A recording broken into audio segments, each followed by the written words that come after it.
diambil, masukkanlah ke formasi Opera Van Java 2009. Itu ketemu Sule. Nah itu kan gila-gila semua tuh. Lebih gila lagi karena memang kepelawak mereka kan terkenal lah, jadi kita berdua sebagai host komedi. Jadi udah dicobain semua tuh Pak. Tapi bukan berarti nggak ada gagalnya Pak. Iya. Ada kegagalan juga. Ketika saya mencoba menjadi wakil wali kota.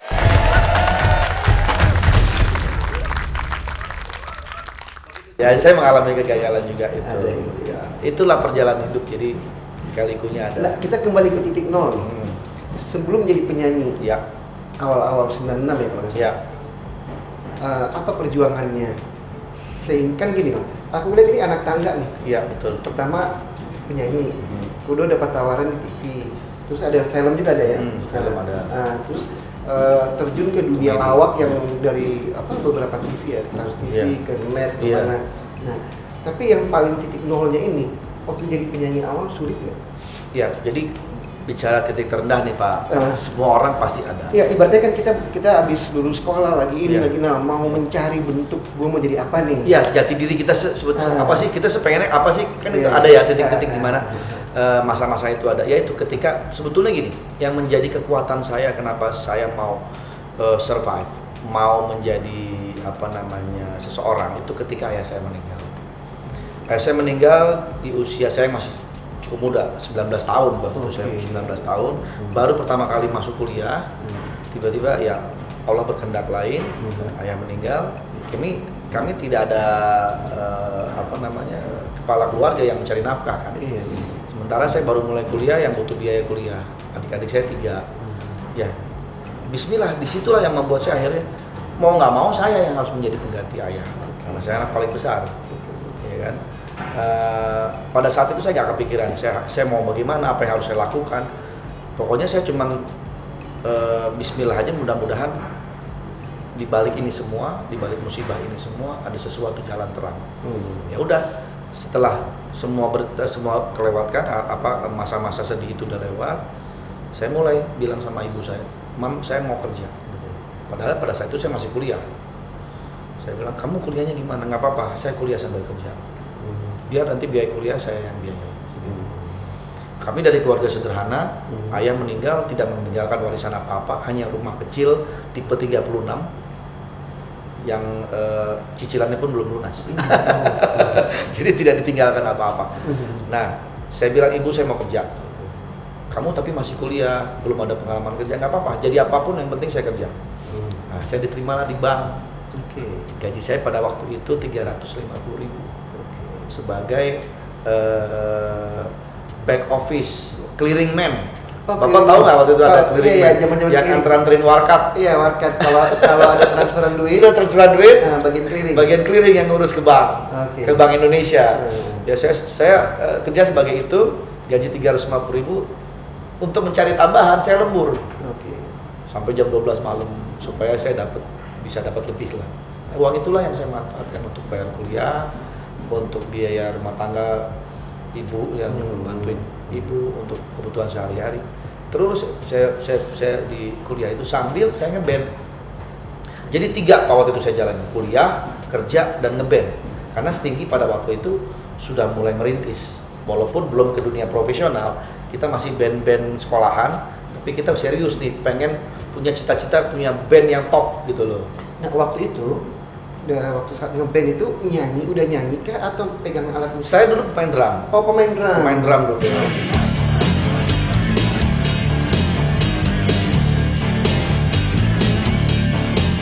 Nah, begitu rezeki lagi. Mungkin ini hikmah di balik musibah ya. Jadi ketika ayah saya meninggal, kemudian semua dilancarkan, saya dapat pekerjaan di bank, lalu kemudian tidak lama kemudian ayah saya meninggal tahun 94. Terus kemudian demo Stinky itu diterima tahun 96. Oh, tapi waktu demonya itu udah sebelum ayah meninggal sudah ada. Udah dikasih. Udah dikasih. Saya sempat bilang sama ayah saya waktu ayah saya sebelum meninggal, "Pak, saya punya lagu nih bareng teman-teman band nih. Keren nggak Pak?" Saya setelin, dia dengerin. Lagunya bagus tuh. Tapi sayang kalau cuma didengerin cuma sama kamu teman-teman aja. Kalau bisa nih dengerin semua. Bismillah Pak nih. Andre lagi berusaha gitu. Nah, nggak lama ya ayah meninggal. Itu waktu itu vokalisnya siapa? Ada teman saya juga. Oke, berarti Andre masih di drum. Saya di dulu drum. ya? Nah, Oke. begitu diterima sama perusahaan rekaman. Alhamdulillah nih, tahun 96 perusahaan demo saya diterima Oke. sama label Bulletin Records. Oh iya iya iya. Begitu diterima tapi ada syaratnya. Saya harus jadi vokalis. Tapi emang mereka udah dengar vokalnya? Udah, cuman looknya katanya yang ngejual Andre nih gitu. Oke. Menurut versi produser ya. Iya iya iya.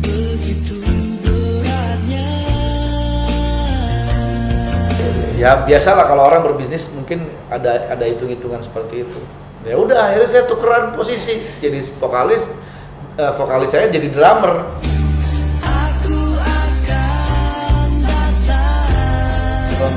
Nah, sejak umur berapa Andre tahu kalau Andre punya vokal bisa untuk nyanyi? Jadi gini, saya tuh sebetulnya dari SD tuh udah senang nyanyi. Setiap ada acara di sekolah atau misalnya di pelajaran-pelajaran tentang seni musik, jadi kan setiap murid tuh harus ke depan nyanyi ya. Iya, iya. Saya sangat antusias banget kalau udah pelajaran itu. Tanpa disuruh guru saya ke depan nyanyi. Dan setiap acara pensi-pensi di sekolah tuh perpisahan ataupun acara ulang tahun sekolah, wah saya selalu nyanyi. Oh, jadi memang udah ada dari sekolah itu udah ada. Dari mulai SD udah mulai terlihat, SD SMP itu udah mulai terlihat. Nah, ketika SMP mulai bikin band tuh, sampai SMA bikin band sama teman-teman belajar ngeband. Sampailah demo itu diterima tahun 96, jadilah Mungkinkah 97 rilis dan meledak. Mungkinkah kita kan selalu bersama. Jadi ayah saya meninggal tahun 94, kemudian 95 saya kerja di bank, 96 demo saya diterima, 97 meledak. Jadi setiap tahun itu ketika setelah pasca musibah Allah menggantikan sesuatu. Ada ininya ya. Jadi saya percaya dengan kata-kata there is a rainbow after the rain. Ada pelangi di ujung jalan. Iya. Ujungnya berapa jauh kita nggak tahu. Kita nggak tahu. Keep walking. Keep walking, harus Keep terus walking. berjalan. Iya, iya, betul. betul. Jadi Ya jangan berhenti dan jangan balik lagi ke belakang. Jalan terus ke depan. itu motivasinya ya. Berarti luar biasa. Saya ngelihat Andre ini di usia sangat muda, setelah ayahnya nggak ada, udah berjuang sendiri. Berjuang sendiri. Pernah jadi pegawai bank, Dia pegawai ya bank. kan? Nge-show. Kan sebelum diterima itu ada ini nggak? Ada ngeband Ada. yang dipanggil orang gitu. Ada, kita pengalaman dulu nyari panggung ya, misalnya kayak di kafe-kafe ngeband, terus nganter-ngantri proposal, gue punya band nih. Pada waktu itu tujuannya sebetulnya kepengen nama Stinky ini dikenal orang. Dengan jalannya macam-macam. Kita jalanin semua, jadi band cafe, kemudian nanti ada acara ulang tahun ataupun kita plus juga ditambah kita bikin lagu sendiri yang kita tawarkan ke perusahaan rekaman. Jadi semua kita jalanin. Nah, alhamdulillah sih ternyata demo kita diterima. Lagu karangan kita tuh diterima. Ya udah, jadi kesempatannya di situ. Berarti gini penonton, kita mesti mengambil hikmah belajar dari Andre ini. Bro Andre ini tahu dia punya potensi di dunia nyanyi. Betul. Ibaratnya dihajar semua nih. Gua mau terima ibaratnya orderan nyanyi di orang nikahan pun gak masalah ya kan. Terus gua mau bikin kasih contoh ke label juga ini. Jadi semua kita nggak tahu hokinya ada di mana, jalannya itu di mana kita nggak tahu. Jadi gini, mungkin saya bisa kasih sedikit berbagi lah ya. Iya. Bahwa pada prinsipnya setiap manusia itu mempunyai bakat dalam dirinya. Tinggal bagaimana dia mau menggali atau tidak. Iya. Semua orang punya potensi yang baik dalam dirinya. Betul. Ya, itu bagaimana dia menggali sendiri, gue tuh kemampuan gue apa ya. Nah itu yang harus sebetulnya digali dan dikembangkan. Jadi saya dulu SD udah percaya diri bahwa gue pengen nyanyi, gue bisa nyanyi gitu pada saat itu. Udah punya keyakinan dan saya senang tampil, saya senang menghibur orang. Itu saya sudah tahu di SD saya punya feeling seperti itu. Berarti udah bisa menakar diri ya. Menakar diri bahwa gue senang nih begini. Ya udah akhirnya saya gali terus dan begitulah akhirnya prosesnya. Berarti percaya diri. Percaya diri. Believe in you. Percaya percaya. Dan selalu bilang gini, orang lain kok bisa, kenapa saya nggak bisa? Iya. Gitu kan. Dan kebetulan ini nyambung nih dengan kita punya tagline, oke? If they can do, you can do. Iya. Kalau Andre bisa, ya mereka juga harus bisa. Kalau kita sama-sama manusia tuh sama-sama lahirnya dari nol. Betul. Sama-sama lahirnya tanpa sekolah, kita dari nol dari ini. Sama-sama kita besarnya itu dari belajar ini, Betul. melihat lingkungan kita kan. Dan saya agak kurang suka, setuju kalau misalnya orang bilang, dia kan dari keluarga orang kaya, orang tuanya udah hebat, jadi dia buat tinggal enak. Itu nggak jadi patokan buat saya. Nah ini Saya makanya- berkaca, saya bukan dari keluarga orang berada. Iya. Saya bilang tadi, ayah saya tidak meninggalkan warisan apa-apa, hanya rumah sepetak tipe 36 dan tidak ada uang tabungan apapun. Ya, tapi karena kita niat kerja keras dan niat untuk bisa mandiri, ya semua alhamdulillah bisa dilewati. Bahkan anak-anak yang katanya orang tuanya kaya segala pun, belum tentu dia bisa survive.